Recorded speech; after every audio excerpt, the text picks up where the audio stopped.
Blaze, do me a favor, and you got to move down one, so that way, in case this goes out, Yeah. the phone, you just let me know, just call us out that it's not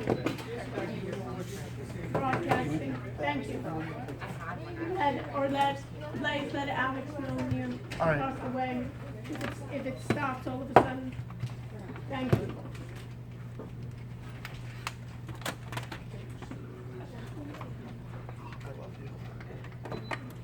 So let's do a, Blaze, you want to do, you have a lot of tasks today. You want to start a roll? Sure. Okay. Let's do the roll, let's put the date.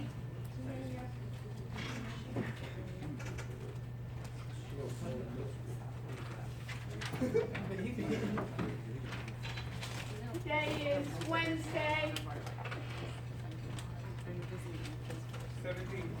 4/17.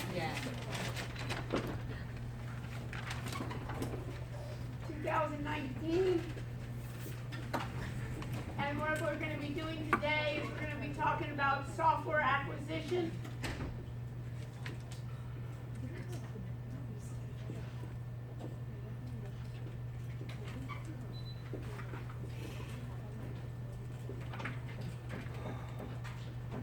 And with the, and can you do me a favor? Also, Alex, make sure the cast and the steaming are working.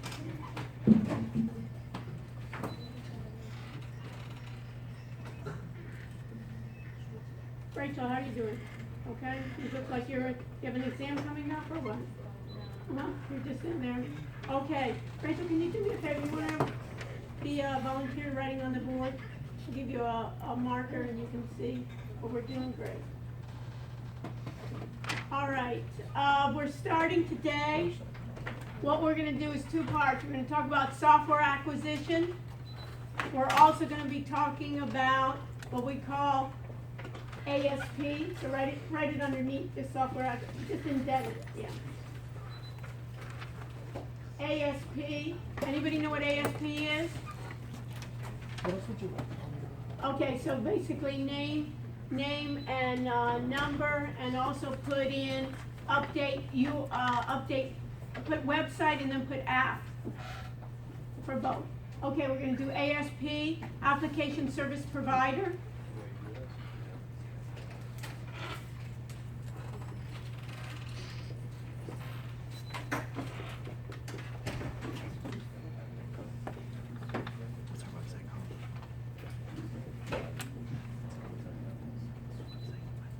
And then put underneath that, we're going to also do S, capital S, lowercase AAS. Okay, software as a service.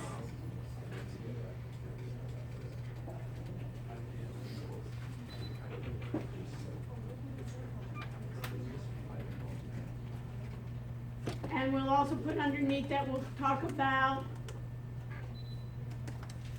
software development lifecycle, so SDLC, software development lifecycle.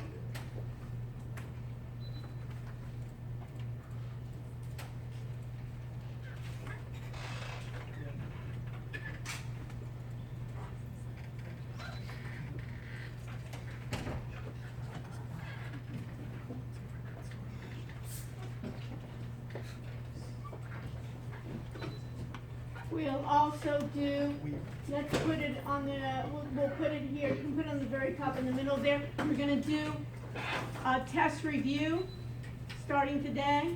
This way, we're sure everybody can study, right? Test review.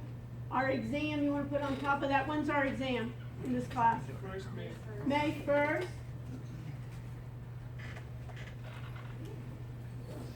And then let's put in the room, LC 170, Witten LC 170. And then on Tuesday, that's on May 1st, Tuesday, April 30th, that's reading day from 7 to 9 p.m. Write it a little larger. 7 to 9. So everybody can see that.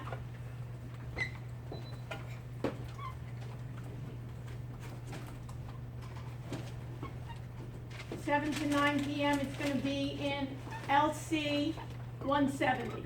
So I'm going to be in I guess it's the day before the final exam is a reading day. From 7 p.m. to 9 p.m. I'm going to be in LC 70. So if you have any additional questions, you want to review anything about the exam, you want me to look at your presentations kind of last minute, I'll be available starting at 7 p.m., going formally till 9. If I need to be there longer with you, I'll be there longer with you. So that way we'll do that. Okay? What else am I? I have a question. Yes. Isn't the presentation on April 26th? Yeah, put that down. Presentations are due April 26th. Okay, so is this the day? Okay, this is the reading. Okay. On Because- 26th? What? On 26th? Oh, what? It's Friday, right? Oh, sorry, April 24th. Sorry, April 24th. April 24th. Oh, okay. Presentation. Next- Next week is Next presentation. Wednesday, right? Okay. Is official presentation. Good. Okay? Is our presentation. I'll go over exactly what your presentation must entail in order to, what I think is the proper presentation to be. We'll go over that. What else am I missing? Okay? So if you want to get a screenshot of this before we add additional things there, everybody knows that we have this.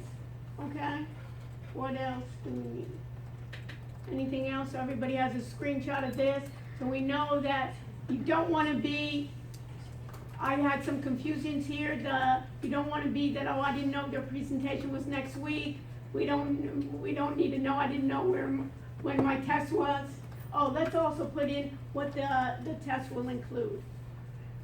Good idea, huh? Yeah. So let's put it on the top there. Where can we say? We're here? Yeah, let's put it over there. Okay? So the test will include all chapters since the last exam plus chapter 4. So we're going to do, let's write down the chapters because people don't even know what was done before, right? So, so it's going to be the only chapter that's going to be different. So add chapter 4. You can even start chapter 4, which is security. Chapter 12, which is business intelligence.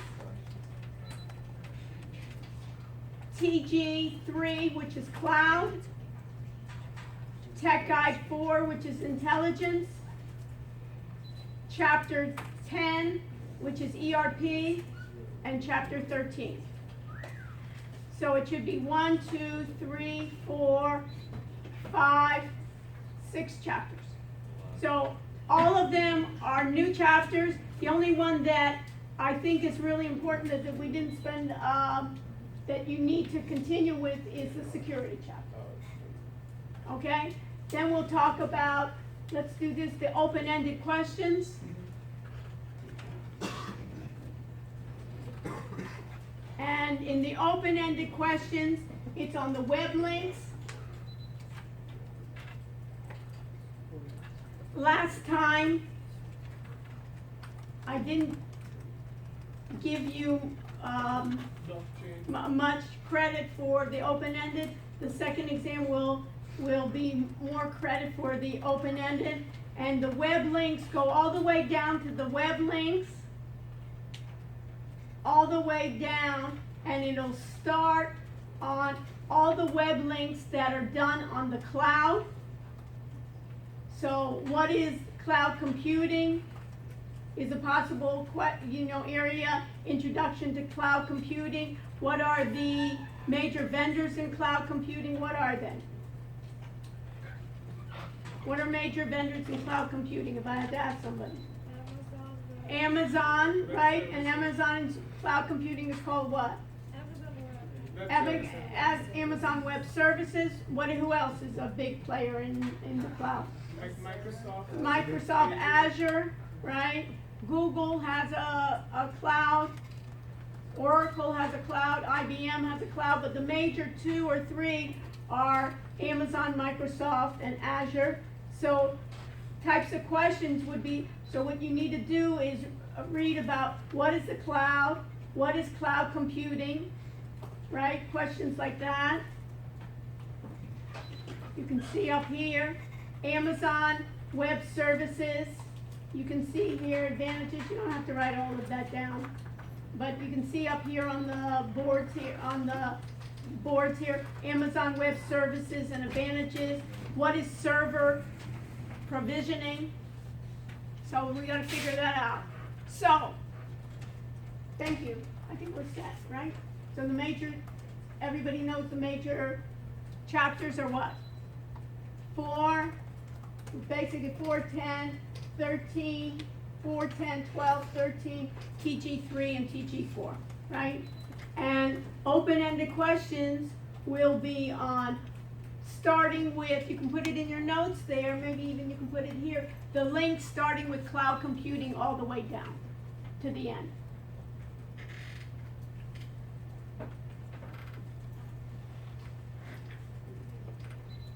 So for instance, on what is cloud computing, right?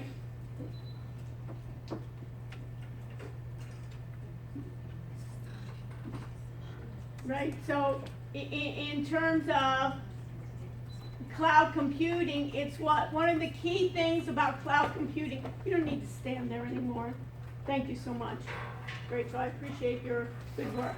So when I think about cloud computing, what can you say? Where's the roll, by the way?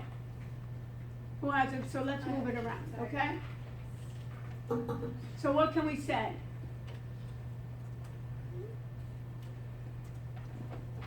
Who can tell me for class participation? Well,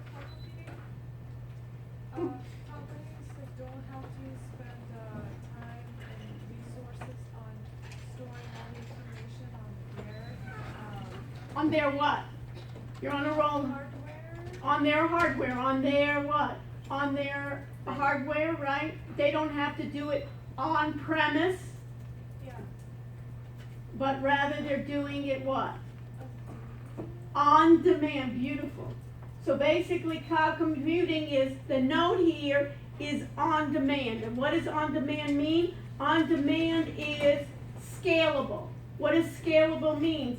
That as your company grows, you can scale up, or as your project winds down, what can you do? You can scale down. So you can basically get resources, computing resources, based on your own needs, and your needs change. If you're a startup, are you gonna have a lot of customers in the beginning? No. If you start proceeding, you're gonna have more. So what can you get in cloud computing? You can get then computing power. So what does computing power mean? Like you're working with the most advanced technologies. Right. So one of the advantage here is that if I need more memory, remember we talked about RAM? If I need more RAM, if 1 gig is not enough, I need 2 gigs, I need 3 gigs, what can I do? I can ask for it. If I need more hard disk space, 1 terabyte, 10 terabytes, 100 terabytes, what can I do? I don't have to keep on buying that hardware. What do? I just make on demand. If I need another operating system, I'm using Mac OS, but I need Windows. Do I need to get on premise? Do I have to download Windows onto my machine? If I'm using cloud computing, I use their ones. If I need database storage, I can do that. My applications. If I need machine learning, I need a lot of resources. I can use their machine learning, their artificial intelligence. How do you get to cloud computing?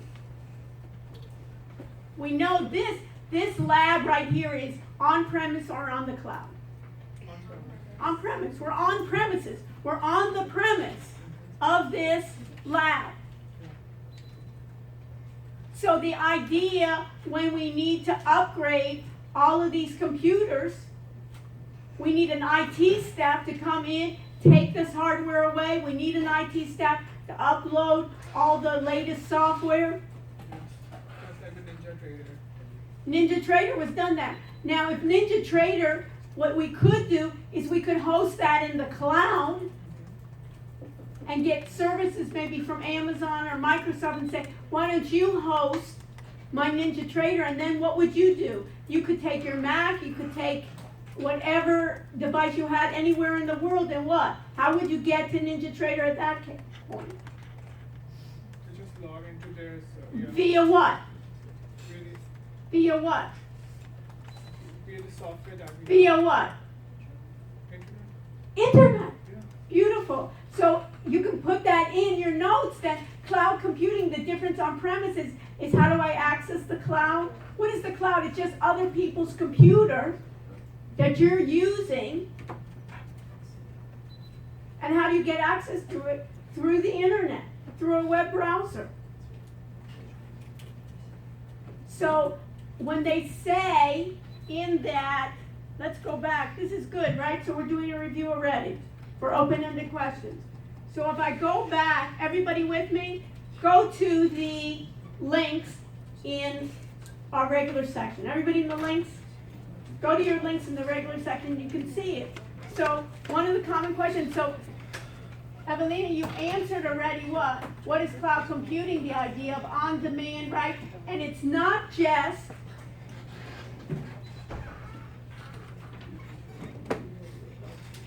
hardware. Let me just put this in too. So we're going to go over cloud computing. The key word Evelina said was what? On demand. And the key word is that we can use it IaaS, and we can also have PaaS. You will need to know these terms. What are they and who cares? IaaS. So tell me, what do you think those lowercase a's were? Rachel, you wrote it on the board before. Lowercase a's meant what? As a, right? So S then is what? On both of them, it's a service, right? So all we need to know, even if we thought intelligently, we need to know what the I is and what the P is. So who can tell me? And if you don't know, we weren't born with this, right? So what do we do? During review, we can look it up, right? So what do we get for I? Yes. Infrastructure. So what does infrastructure mean? It means all my computers. So instead, what I can do, you see here where it says, what is server provisioning? Everybody see this on my screen? Everybody see this where it says, what is server provisioning? What's a server? First, we need to know that. A lot of times there's a server and there's a client. Or there's a server. Basically, a lot of times we are what? We're clients. Right? When we use any type of cloud service, what are we? We're the clients. What kind of cloud service do you know? We use our email, we use our Facebook, we use our Instagram, all of those. Are you really hosting those? No, you're just basically using it. So what a server provisioning is, I can use cloud to basically on demand get services as a server. Instead of me buying, let's say we're going to do a machine learning project, and I wanted to find out who were the most successful students at this university, who really, during the university, were the most satisfied, and after they graduated, within the first 5 years, had the best positions and were the most satisfied with their work. I wanted to find out those characteristics of what made really students that love this learning environment plus were successful. And I said, you know what, we need some heavy duty hardware. And what would you come back to say? I said, let's buy it. And what would you say? What would be another alternative than let's buy it?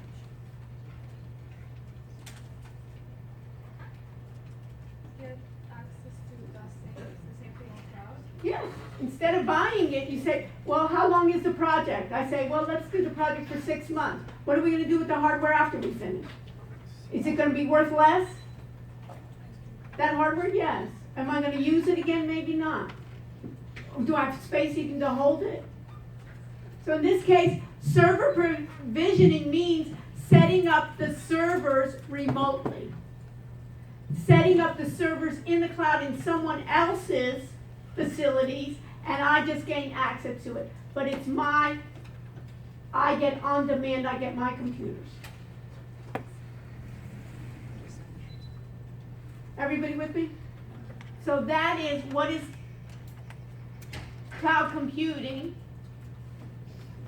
And then we need to know AI, what is artificial intelligence, and what is artificial intelligence, and what is machine learning.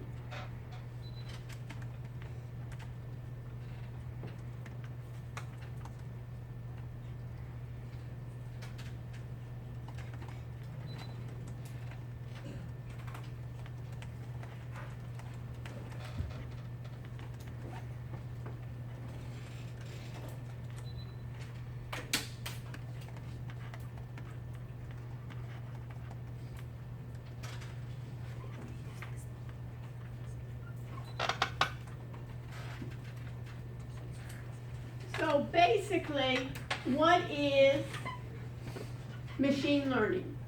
And a good question is, what is machine learning compared to regular computing? Everybody familiar with Excel? Raise your hand if you're familiar with Excel. Okay, I have a formula I put in Excel. Let's say it's a return on investment formula. Will tell me a percentage number, and every time, if I'm putting in the same numbers, I should get what? The same results or different results? Same results, right? It's a formula, I put it in.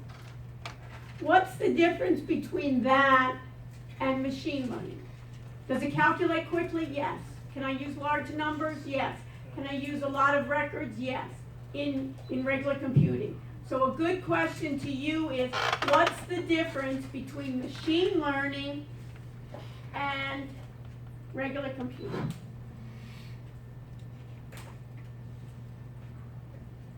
Everybody hear my question? You didn't hear the question? Yeah, what's the difference, Manal, between traditional computing versus machine learning? And traditional computing, let's give an example like an Excel spreadsheet. Machine learning does not repeat the mistakes. Well, it's not that it doesn't repeat the mistakes, but what? Machine learning, it's not that it doesn't, It remembers. well, doesn't Excel remember my formulas? Yeah. It uses the previous data to better predict the future. It basically, what does it mean that it learns? It basically is going to make some insights. Machine learning will try to get better each time, and machine learning will try to improve. And it's together machine learning with a human being. There's two types of machine learning. Put it in your notes. One type is called supervised machine learning, and the other type is what? If one's called supervised, what's the other one called? Unsupervised. What a class. I should have given the exam today, you know? I mean, no, right? The answer is no. Okay. Or what is it? Not, right? So, but I'm gonna try to do the best job I can, okay? That you will all succeed. So my idea here is supervised. Everybody have this already? Yes? If you want to take it, because I'm going to race a little bit. So take pictures if you want. You can even take a picture with me. next to the board, okay. So. Anybody's done any videos, by the way? Edited videos, done videos? You have? What have you done? What? Kind Like software? like software editing? Final Cut Pro. Pardon? Final Cut Pro. Oh, okay. Because I just got, there's Women in Technology, they have a Hall of Fame. And I was nominated, I guess, a couple of months ago, and I just got notified that I was chosen to be in the Hall of Fame. There are going to be five or six women, and what they wanted is a 3-minute video. So I was thinking somebody can help. Maybe the School of Business will pay for it, so see me afterwards if you want to be involved. Also, if you want to be in the pictures, I think one person said they'll come into the lab and take pictures, so you can, if you want to be in the pictures, you can do that. That's aside. So, what do we have? We have ML, which stands for what? Manal Monroe. Stands for machine learning, right? And we have supervised versus what? Unsupervised. Wow, what a class. I'm just so pleased. So, supervised. So what's the difference? Supervised means that a human is involved in it. Supervised, who needs to sign? Supervised needs to be trained. Supervised needs humans, and supervised needs a hypothesis, and supervised needs to be trained and then tested. So let me give you a scenario that I've given you before, and we can think about it. Credit card fraud. Everybody knows about credit cards, and what do we have? We know that they're valid transactions, and what else are there? So we have two groups. We have valid transactions, and what else do we have? Fraudulent. What a class. Now, you know that the credit card companies spend a lot of money on this problem. Why? What's the problem? Just like we did with our project. What's the problem? Why do credit card companies spend millions of dollars on fraud detection using machine learning? Say something that's hard to tell. What? Something that's hard to tell. It's hard to tell, and what's the business reason that they spend so much money? Because we always do what? Cost-benefit analysis. When I'm going to spend money, I'm expecting it to do what? Increase my revenues when I'm in business, or decrease my costs. Otherwise, I'm thinking I just want to throw out money for money's sake, just to be excited that we're doing machine learning. It should have some advantage to me. So what's the reason? When I get my credit card stolen, somebody takes my credit card off the internet, who pays for it? The bank. The bank. The bank is responsible, right? So they don't want to eat those, they want to reduce those costs for fraudulent, and they want to keep on giving us credit cards.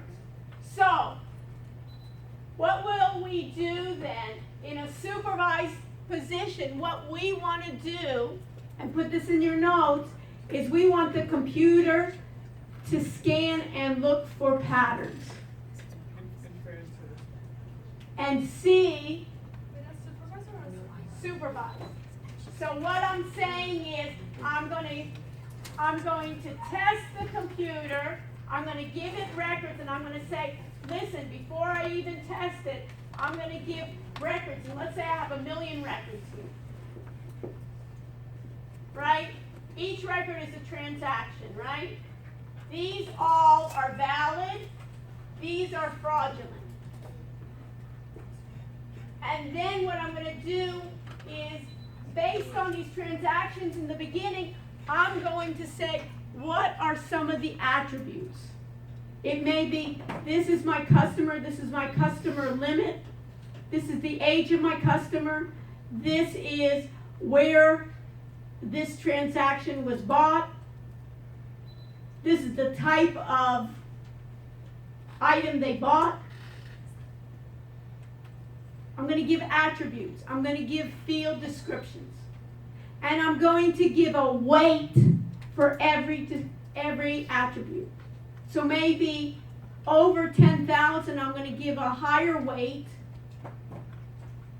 And outside a locale, let's say you're always shopping in Miami, buying outside of that locale or outside of the country, or certain countries have higher weight. So maybe there's certain countries that there's more fraudulent activity coming to if I'm in the United States. So if I'm in the United States and all of a sudden I'm buying in rubles, that may take a higher percentage. So I have valid and fraudulent. I give weights. Put this in your notes. I give weights to each attribute.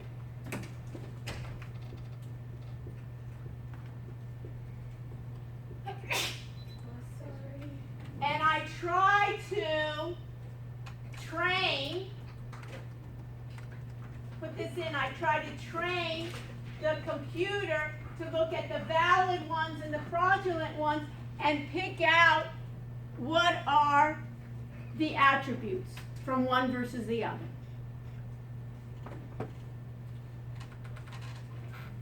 It trains a number of times. That's supervised, right? Yes. And then in supervised, I take part of my sample, let's say 25% of my sample, and test. Here, I tell the computer in training, I tell the computer which ones are valid and which ones are fraudulent. And I say, I'm giving you that. Just like students. These are my successful students. This group were unsuccessful. What is it about those characteristics? Was it their GPA? Was it the school, the high school they came from? Was it the country they came from? Was it the city they came from?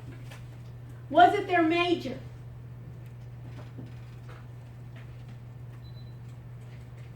Was it whether they had financial aid or didn't have financial aid? I give all these characteristics and I say, you tell me what turns out to be the salient features. Then when I have it test, this is really neat. When I have it test, here I'm giving the answers. It's like I give you the answers. Think about it like this. If you studied and I gave you a test and I told you that basically these were the right questions and not, you kind of like work yourself backwards to figure it out. What was the reasoning? Like I gave you a math test and I gave you the answer to that math question, you would figure out how did they get to that. In the testing phase, I as a human know the answers, but I give the testing phase, I do not tell the computer what the answer is. I give them a number of records, a number of transactions, and I test the computer, the machine learning algorithm, tell me which ones are fraudulent and which ones are non-fraudulent. Which ones are valid, which ones are fraudulent. Do I know the answer as a human? Yes. So I will know then the percent of how incorrect or correct. Which ones did it flag that should have not flagged? Which ones basically it should have flagged but it missed? Like a false positive or false negative. Then, once it makes those mistakes, I feed it back into the system and have it start adjusting the weights of the attributes. And we may find out for credit cards, it may be, if it's in a different denomination, that may be having a higher weight. Or maybe if I've never buy anything over $1,000 and it's over a certain limit, that's a flag. Or it may be at a gas station for $2 filling up, that may be a flag. So what's the main difference between supervised your computer? Is it? is that I'm going back and having it improved each time. Just like you, right, you did the test. How many got the score they wanted on the test? If you want to get better, right? What do you want to do? You want to learn from your mistakes and say, what did I do wrong in that test that I didn't get 100? Oh, I forgot to study the quizzes. Oh, what I did was I spent too much time partying and I didn't even open the book. Right? That may be a hint, right? Yeah. Or I didn't pay attention to what questions were going to be asked on the open-ended questions. I didn't read the articles.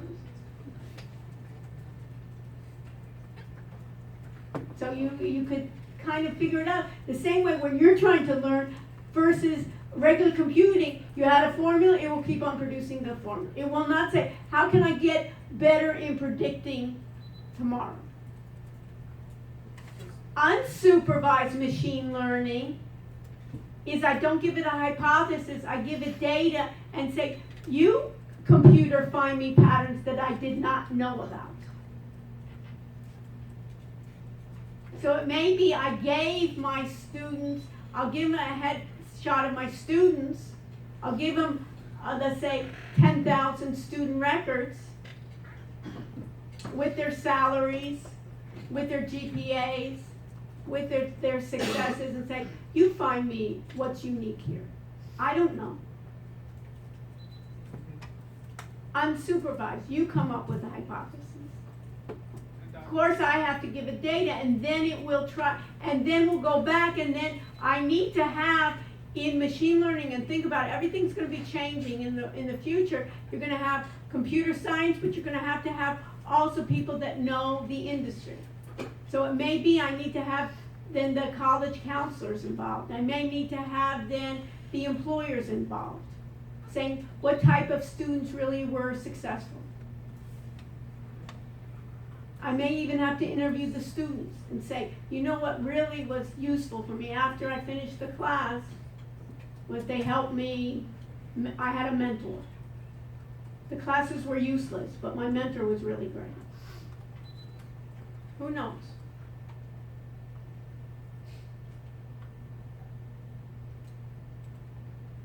So that's the machine learning.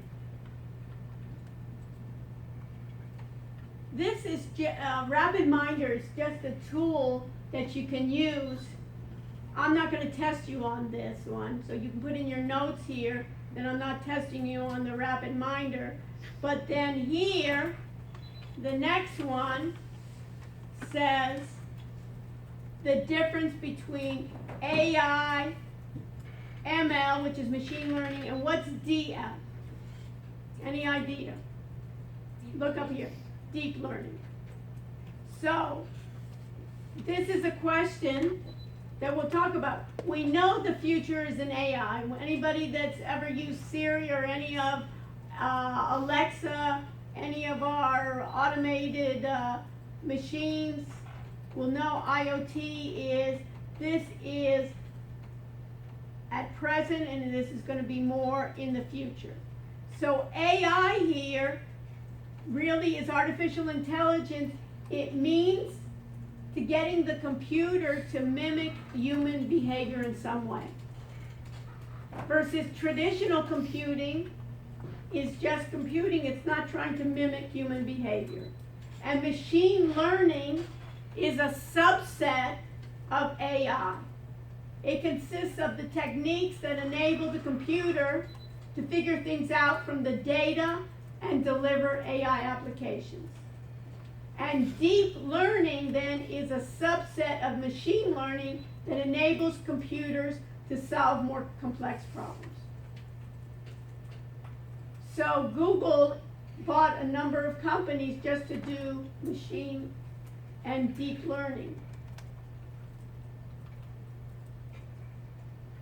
So this is where it's coming.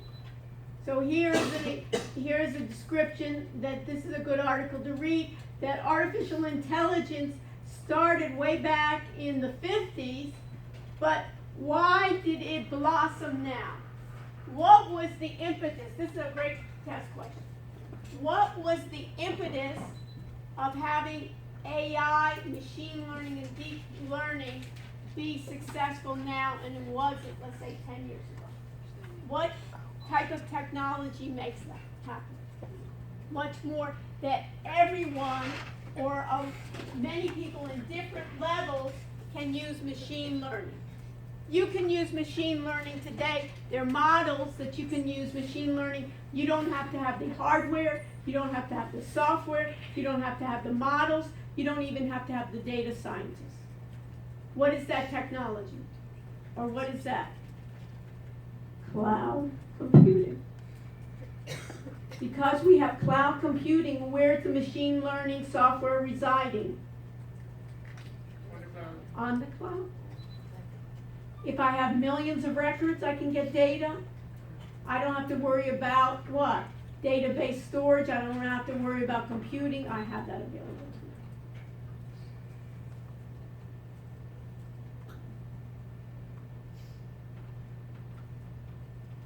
So traditional systems had what we call hard-coded algorithms. Fixed rule, rule-based, just didn't work. We wanted to modify. So you remember when we did NinjaTrader and we did, let's say, simple moving average when one crossed the other? What we would do in machine learning is we would want the computer then to make corrections, try to do better predictions. So if we predicted, for instance, Apple, and we were 80% correct, in machine learning, we would want the next time to be what? 85%, 90%. Would we want 100%? Of course, that's impossible.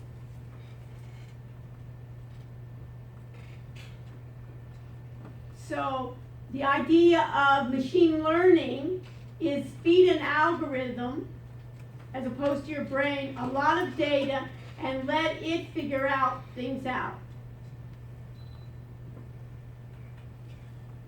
Feed an algorithm a lot of data on financial transactions, tell it which ones are fraudulent, and let it work out what indicates fraud so it can predict fraud in the future. Or feed it information about the customer base and let it figure out how best to segment them. So this tells you about machine learning. So what is deep learning? Deep learning uses something called neural networks. Neural networks come from our brain, right? Neural networks is I have synapses and basically neurons and layers and interconnectivity, and we're trying to mimic the brain, and one of the most common examples is autonomous cars. And what another one is supercomputers to do speech recognition. You'll experience that form, that quickly it will do this, and how deep learning works. This is an excellent, so hopefully, basically, you'll get this idea from this article. So this was on the idea of then the difference between AI, machine learning, and deep learning. This is about Google's deep learning. Here's another one. What is ML, machine learning? What is deep learning? How can it be applied to business applications? So you can see here an article then when you're seeing then that article, clearing the confusion between AI versus machine learning versus deep learning differences. So you can see that they have it here. What's artificial intelligence? What's machine learning? Loosely interpreted mean empowering computer systems with the ability to learn. The other part, you remember we talked about ERP? What does ERP stand for? Enterprise resource planning. Enterprise resource planning. We'll talk about those ERP trends. Basically, is the enterprise basically looking traditionally, it's been a number of functional areas in the ER, so it's 5 ER resources in the trends. It's usually been on accounting, HR, technology, and how is it now changing? Basically, it used to be very complex. ERP was very expensive, very difficult to set up. And in the beginning, it was on-prem, and of course, it's now going to the cloud. And now what we need to add on to it is, of course, social media. We need to get closer to our customer. We need to engage more our customer. And we can use that with artificial intelligence, and we also have to modify our ERP.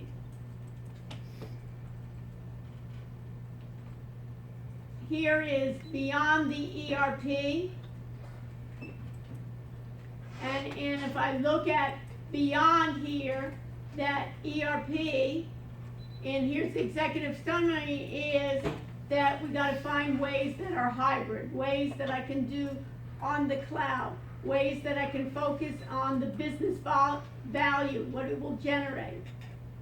So this is another article, and then there's something, the last one, put in your notes here, the SAP trends. This summarizes basically, look at this, of summarizing what are the latest trends in computing. Digital transformation, being online, creating my customer data, that I don't have to be writing in forms on paper, that everyone will be, anybody ever gone to a doctor and sometimes they have you write down information 3, 4, 5, 6, 7 times? Yes? Well, why do that, right? And then I can do it, then machine learning, right? That artificial intelligence learning, deep learning, powering a new breed of software, see how technology, blockchain, Internet of Things, cloud computing, and big data. That's kind of an overview of what we've been discussing these past weeks. So what type of questions will be open-ended? Cloud computing, AI, machine learning, deep learning, and the big trends, which are these 6 that we've gone over. Any questions? Does that make sense? Yes. Yeah, just same format as the last test? It'll be same format. There may be, but there's gonna be more emphasis also to the open-ended questions. Okay. But it'll be same format. It'll be multiple choice, the first part, true, false, multiple choice, and then the second part, same idea that you'll have space on your, and there won't be surprises on what type you say, oh wow, she asked that. On the open-ended. It will be on this, no other, you know what I mean, on what are the trends, what is AI, what is machine learning, how can it be applied, and cloud computing, what are the benefits of cloud computing, how can it be, cloud computing versus on-premise, advantages, disadvantages, yes.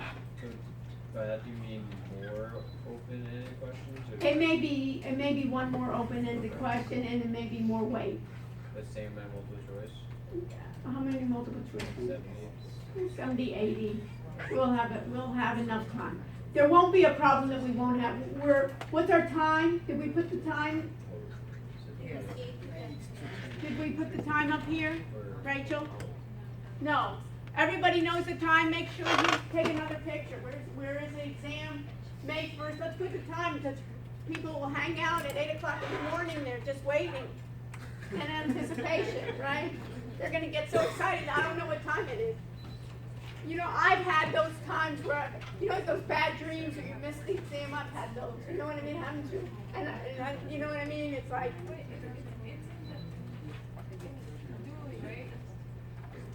No, it isn't. Julie, that's good.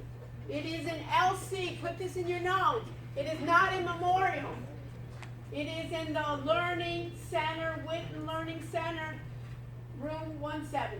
The reason I'm not going back to Dooley, remember how crowded Dooley was and everybody was on top of each other? I couldn't get this room. So this is plenty of seats. I think there are over 100 or 170 seats. So nobody won't feel like they won't have a good seat. You'll have plenty of room around you to spread out. presentations are here, right? But the presentations next week are here. Next week is our last, everybody, I know it's kind of like easy to daydream and so forth. Presentations are here. I expect all groups to be here, not in LC, not in Memorial, not on the grass, you know? And not on the beach, maybe later, okay? Later we can party on the beach, but right now we gotta get this done. Yes? So can you like write, make some writes all the things that we need for this presentation? Yes, we're gonna do that now.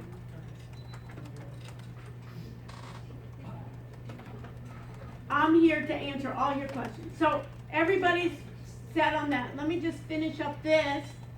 Let me finish up the test review, okay? And then we'll go to what's available for next week, okay? How's that sound?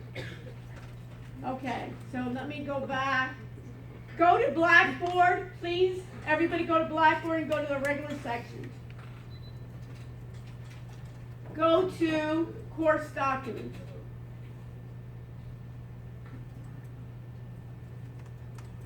Everybody under course documents?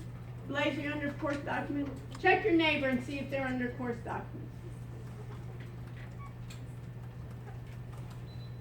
Let's see this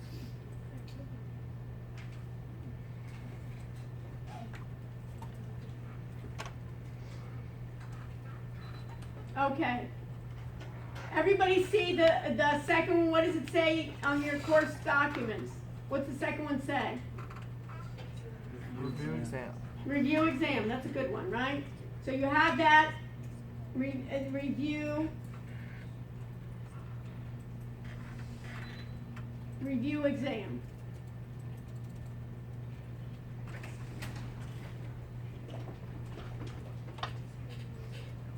So, review exam, chapters 4, 10, 12, 13, TG3, TG4.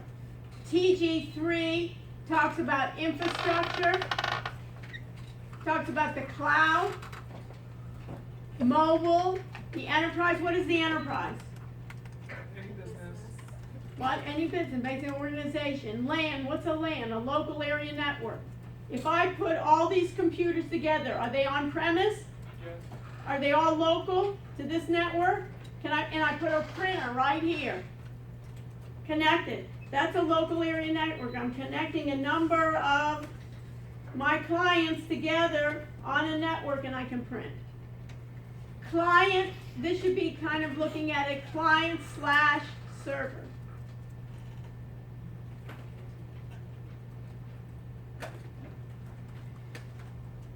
If we were in these PCs here, are the clients or the server? Clients. You as an end user are usually the client. The server is hosting those clients. So think about any software that you use. A lot of times you're the client and another company is hosting it on, what's a server? Another computer. Could be another 10 computers. It can be 100 computers and you get access to it.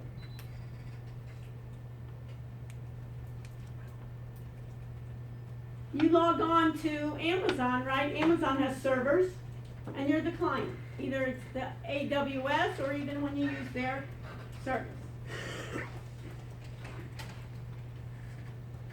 Standalone computers are that I'm not connected to any network, and notice when we use NinjaTrader, could we use NinjaTrader? We could use on these premises, on these computers, and what did we do? We went out to the internet and got our data feed. The enterprise, ERP, stands for what?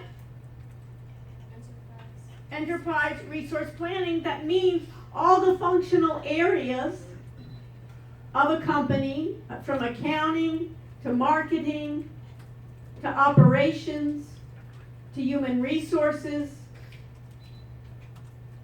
are all going to be part of the planning purposes for the company. So the company as a whole needs to know what are its costs, what are its revenues, how are they doing, getting insights to the company. And as close as possible to real time. and getting reports based on a dashboard based on the position I have in the company. We talked already about cloud computing on demand. IaaS is infrastructure as a service. It's dealing with the hardware. So as cloud computing, I don't have to buy the hardware. I can provision my servers, and I can gain access to my servers not on my premise, but through what? Through an internet, and still gain access. PaaS, we talked about, is platform as a service. That's basically if I want to use an operating system, I don't have to install it on my premise, on my machine. I install it in the cloud on one of the hardware pieces of for on demand. That way I can test and I can develop.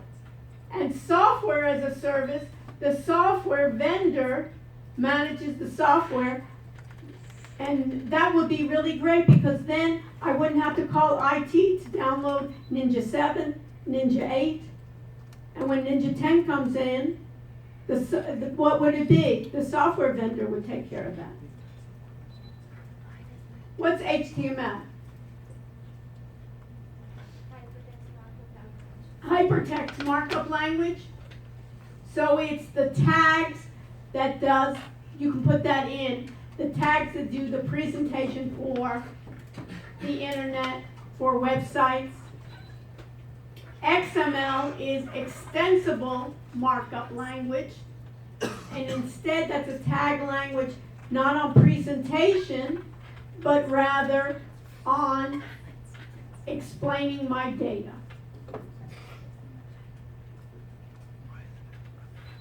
Tech Guide 4 talks about AI. We've talked about it. You need to know what the Turing test is. Basically, the Turing test was what? Anybody remember?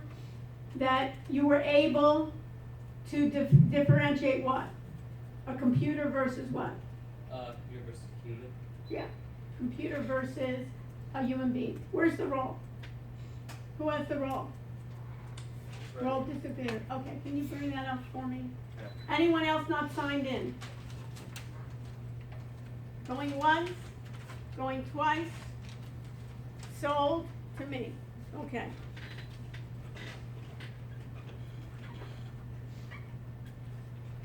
We talked about AI, we talked about neural networks. Many times what's the problem with all this AI is it's incomplete data, so you have to basically clean the data. Machine learning, we've already talked about training and testing. Fuzzy logic. Anybody remember what fuzzy logic is? What does fuzzy mean? Not clear. Sabrina, you remember anything about fuzzy logic? It's used in matching. If I were asking you, if you went out, Sabrina? Are you asking me if I went out? Yeah, have you ever gone out on the weekends Yeah. with your friends? Yeah. Where do you go? Depends. Like what? Uh, Like what do you guys do? go clubbing. You with go bars. clubbing. Okay, so let's go clubbing together, okay? So we go clubbing together, Sabrina, and you meet people, like people you never met before in clubs? Yeah. Okay. So what are you gonna look for in somebody? What are your criteria for even talking to somebody, let alone, do you ever dance in clubs? Yeah. Yeah, okay, so you dance in clubs, you ask somebody to dance, or they ask you to dance, so what are criterias, and maybe they talk to you afterwards, or you talk to them, what are your criteria, what are we looking for? Let's Like- start, work with me, Uh, it's not a hard question. I guess funny. Okay, so we're gonna look at characteristics, so she's looking at characteristics of another person, right? That she wants to chat with, dance with, communicate with, give her number, give her whatever. You know, have you ever given a wrong number? That's a good one too, right? I don't want them to call me, right? You give a wrong number, or give a right number. Okay, so she says funny. What else? That's it? Personality, I guess. Huh? Personality, like Per- just characteristics and personality. Okay, personality, That's okay? pretty much What do you want kind of a personality? You want outgoing, you want introverted, you want extroverted, what do you want? Outgoing. Outgoing, so she wants outgoing. What else? That's it? Smart. Okay, she wants smart, so intelligence. You don't want a robot, right? You don't want AI. So she wants smart.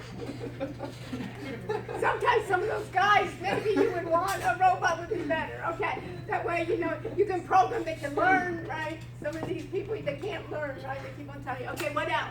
Loyal. Loyal. Oh wow. Okay, and what about looks? Does that matter? Yeah, looks matter. Looks matter. Okay, looks good looking or bad looking? What? Good looking, of Good course. looking. Good looking. Okay, good looking.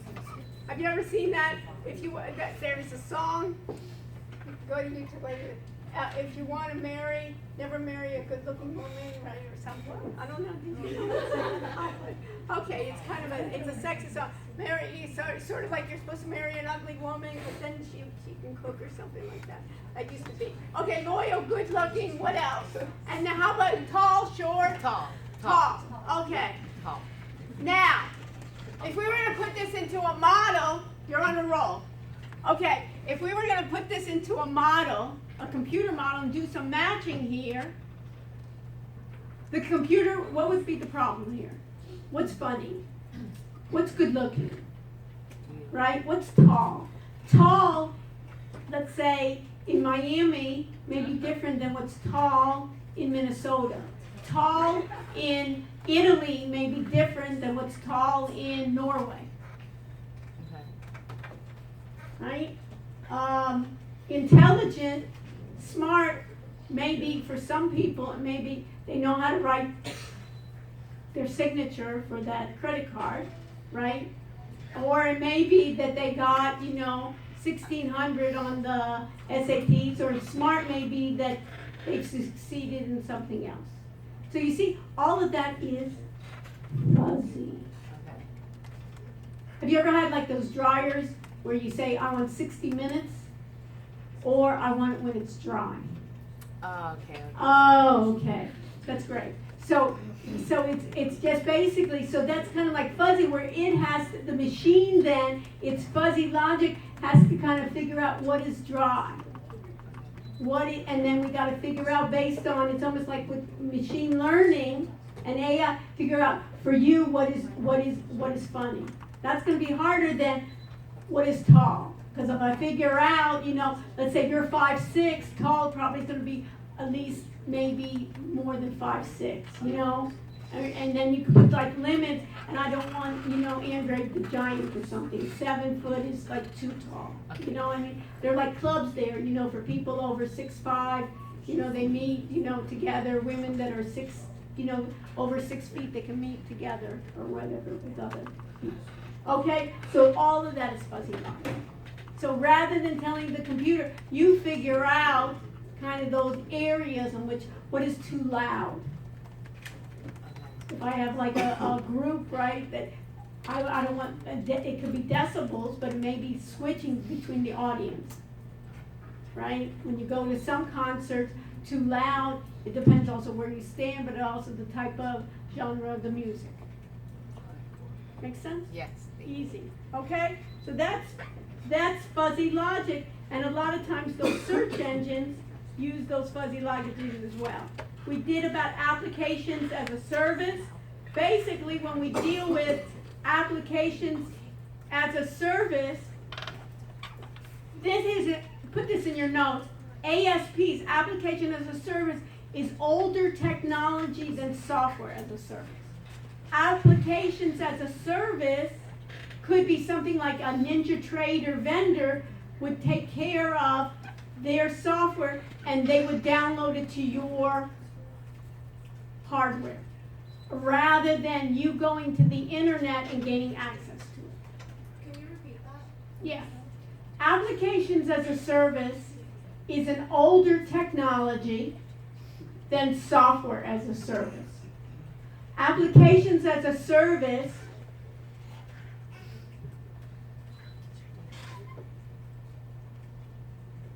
works with clients to provide software on premises. So for instance, NinjaTrader, you remember Kevin NinjaTrader? If we had applications as a service, the vendor, NinjaTrader, would provide you, you say, hey, I want 40 copies of NinjaTrader on these machines. They would download then those 40 for you, rather than my IT staff taking care of it. And then when you wanted NinjaTrader 10, it would take care of that. Via, if we had a cloud version, what would that be, Kayla? I would go to the cloud and just download the latest version via the internet. Chapter 12 dealt with business intelligence. Data mining, you can think about data mining as an offshoot of AI as well. Data mining tries to find patterns. You can put this in your note. Data mining finds patterns in the data and insights that the user did not know about, or insights that confirm the user's hypotheses. Data visualization, you've all heard of Tableau. I'm going to use Tableau, right? In previous classes. That's data visualization. Dashboards giving in graphical format what the end user needs to see in a summary format. We talked about ERP, TPS, transaction processing systems, basically taking each transaction and processing them.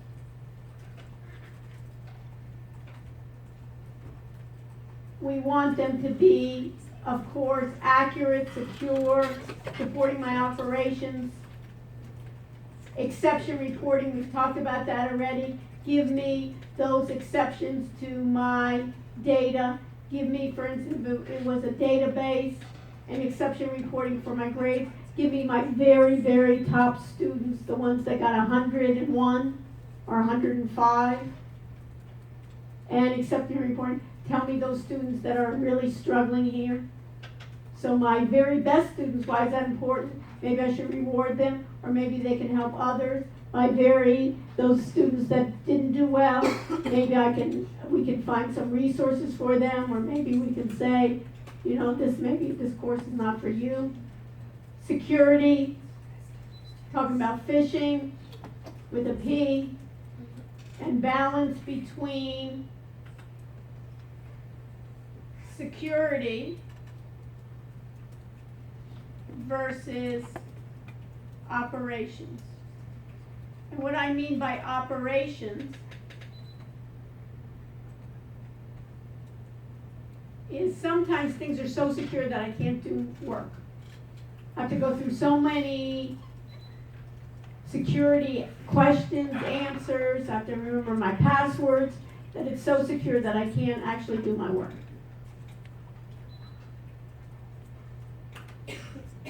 Okay? So that's the review.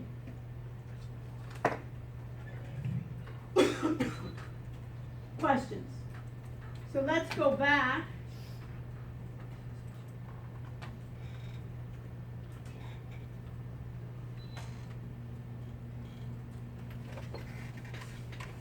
Go back to course documents and go to the very end of your course documents and you see business tech proposal.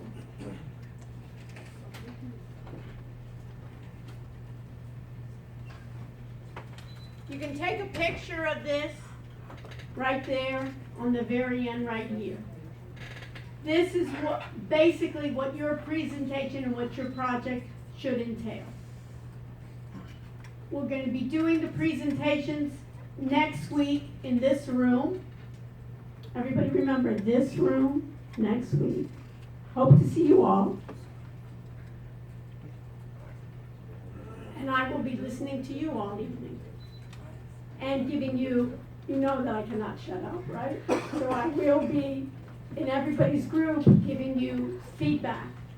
My feedback that I will give you We'll even use this board. Each group that comes up, we'll use this board. One person in your group can write down my comments.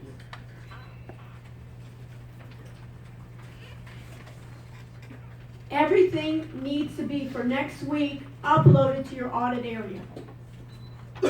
So your PowerPoints, your Prezis, your PowerPoint should have links to your website, to your apps. On your website, you should have a website with a URL that you've upgraded so you can have, instead of saying something.wix.com, would have your own URL. Yes. About making our own URL, we kind of got stuck on that. So do you have to, What were you stuck on I can't remember what you said, but you have to sign up and cancel the membership, right? after you? Okay. You can do it after the class if you don't want. You know what I mean? But this way you know what a domain name is, but you'll have a year to use all their upgrades. But I'm just telling you, if you don't wanna pay for it, make sure, and you don't wanna pursue, first, if you don't wanna pursue the project anymore, cancel it, or but make sure you cancel it before, a year. Okay. Okay, so even if you don't, put some note or put something on your calendar or something to remind you to cancel.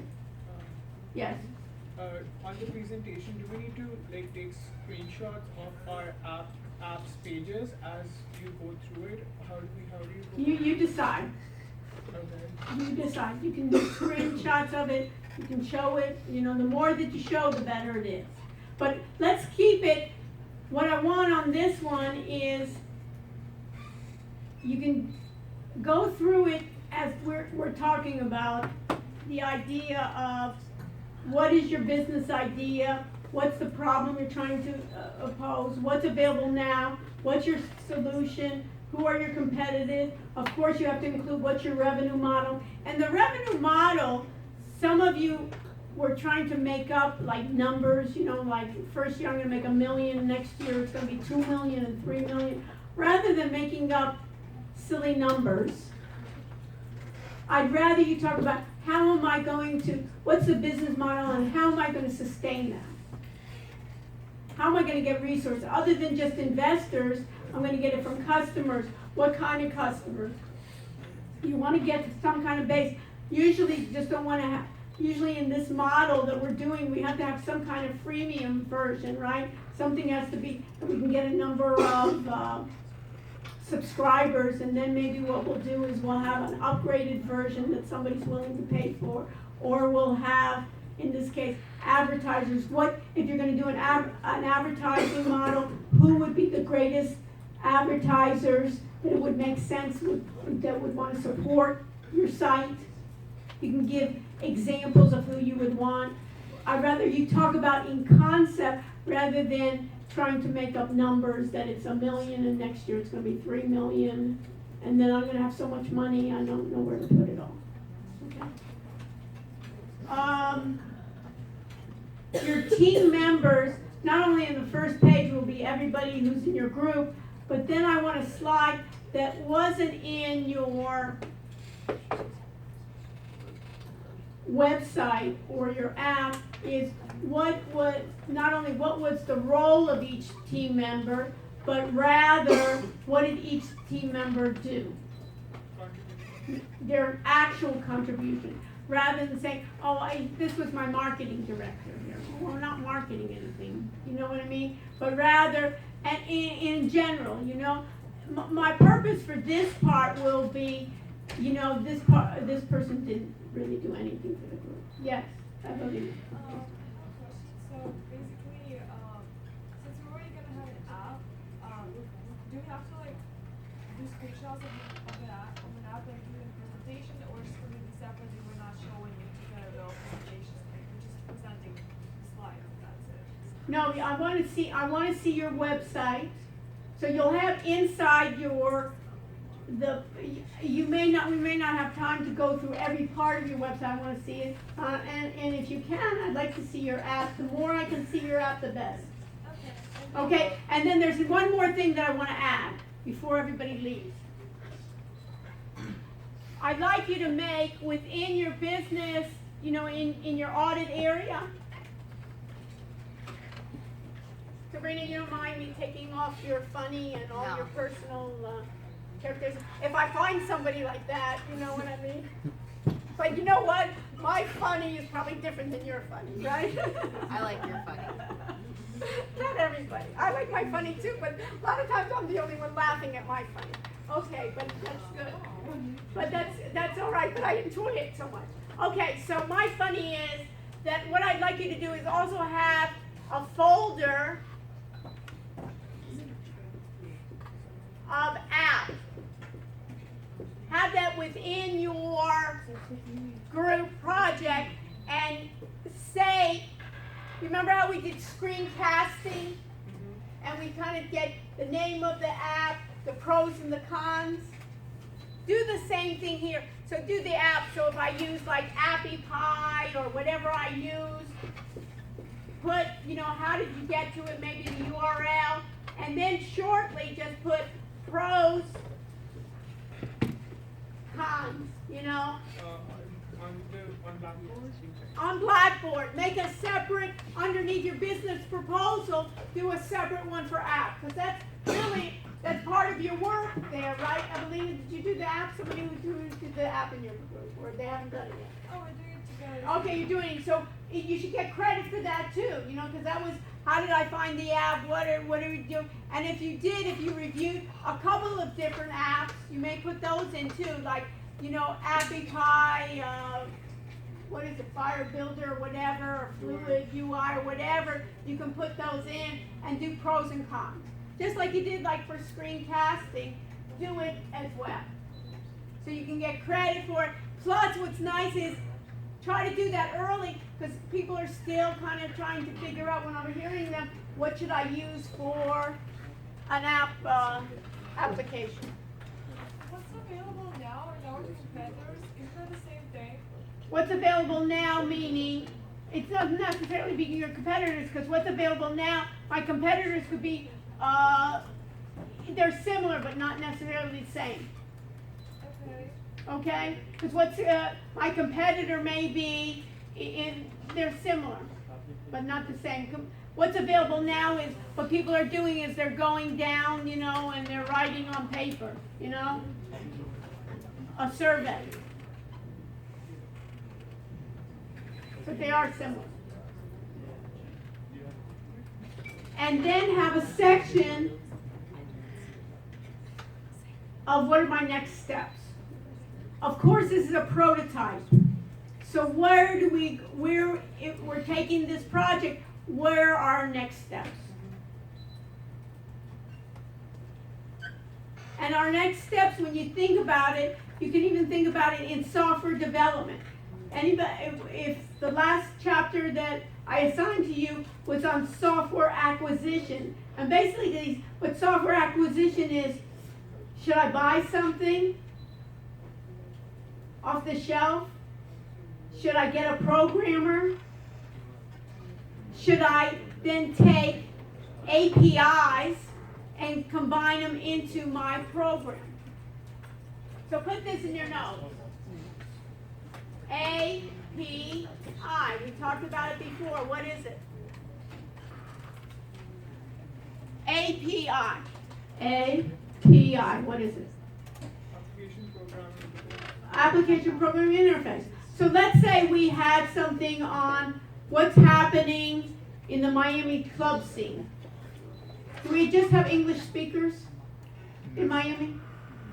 No. Spanish, Portuguese, French. And what we wanted to do is we want to have our app, when and people are speaking, we wanted to have a translator. We want to have Spanish, we want to have German. And the idea is to ask, do we want to basically hire somebody to make a translator? No. Do translators exist already? Yes. So what do we use? An API. Basically, we take that application, right? And we hook it into our program. And that's what they call an application program interface. So many times we can get things from, we want to have a recommendation list. Does Amazon have recommendations? Does Amazon tell you? Amazon sells that to other people. So you just say, hey, I'll get that recommender little program interface and apply it to mine. Why reinvent the wheel? That's part of software acquisition. So in those cases, when I'm talking about future enhancements, you can think about those future enhancements. We want to add a translator. We want to have voice to text. We want to have a chat bot. You don't want to be sitting there all the time and listening to everybody's question 24/7. A lot of times, my AI chatbots can anticipate frequently asked questions. And then it can go around the world and say, hey, 24/7 somebody can say. Or then I can have a little feed on what's happening in Miami Beach, you know. It's too crowded, nobody's there. Too much parking problems. Oh, they're dressed like that? Oh, I don't have that outfit. Okay. Last question. It doesn't have to be the last. Could be the second to the last. I mean, I appreciate all questions. Yes. So basically, like, we're supposed to show our app so like people can see what we're actually making. Uh-huh. How can we like, we just like, somehow like screencast it on there or like? Yeah. how? Right. That's a good idea. You can screencast it and then you'll upload that file, and then when you're on the computer, you'll run it. You should practice your presentation. This should not be the first time when you get up here. Should not be the first time that you met your group and you're saying, let's wing it. You know, this should be practice. Yes. We have to upload the screencasting of like making of the app and everything on Blackboard for the assignment, and for the presentation we need to like show you the working, or do we need to put that screencasting on the presentation? You can put it in screencasting. You don't have to show the whole thing, but you can give like little. You can do short because the presentation will be like 7 minutes, right? Show basically your major highlights. Sort of a test run. Yeah, test run. Okay. That I can give you feedback. Okay. You know, and then you can also basically show it. What I expect, what I want is hopefully when we present next week that I can say, great, go for it. I don't think it needs any more improvement. But if there is, you have a chance to say, you know what? What's missing here is you really need an app here. What's missing is you got so much verbiage, just like we were doing all the time when I was going through it. This needs to be cleaned up. You want to do it? Fine. You don't want to do it? Fine too. You just won't get the grade that I think would deserve. When I'm giving you feedback, it's what I think an A project deserves.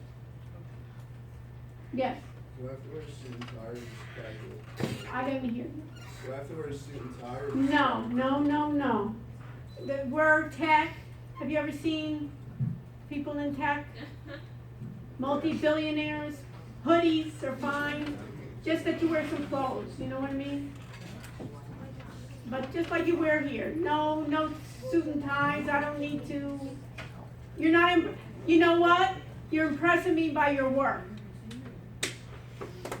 And what you're taking with you is your work. Right now, the whole world is, maybe in a stuffy, bank environment or something, how you dress. But really, in terms of anything now, is what can you do? And you can work from home. And most people now, they're not even working in office. They're not even coming to work. It's basically, I'm going to be doing virtually. I'm going to be talking. So at least you want to wear a lot of times a shirt because what you wear down below, nobody's seeing. You know what I mean? But at least you want to have a shirt on. You usually don't want to go just bare chested. So, but I'm just saying. So that's life now. You know what I mean? I want to be able, and you're working in teams, and you work virtually. I'll get my programmers. So everybody see on my what do I need to finish this? So, any other questions? Is it clear now? I don't want, my job here is not to make it hard on you. My job is, I want you to flourish. My job is that you can take this, not only show it to your parents and say, hey, you know, I'm just not at the clubs and I'm not just at the beach. I'm really having skills, but show it, take it with you. And if you want to pursue it longer, you know what I mean? Also, another thing, remember on the WIX, they'll give you a certificate by the end of the semester if you submit to them that URL. You remember on the end where did we put that? Did we put their WIX, was that in the PowerPoint? Where did we put their, anybody remember? Where was the WIX? Yeah, under PowerPoint, it's Miami WIX.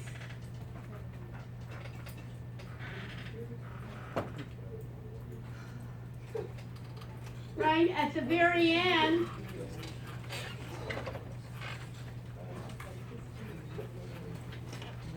this was the premium, right? WIC certificate. This was the requirements. You have to have images, navigation, social media, which you should have, apps, mobile optimization, basically, and the requirements. The site should be at least 4 pages. Easy to navigate, the student knows how to add elements. All site pages are designed for both desktop and mobile, which should be anyways. Overall site design is clear, easy to read, looks professional. The site uses images that fit the site's theme.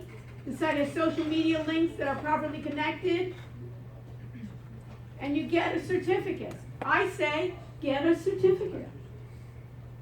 Why not? Add it. So submit your URL, and if there are a number of people that did it together, just do a little bit, change a little bit of the versions of it and submit ones and get it. Take advantage of it.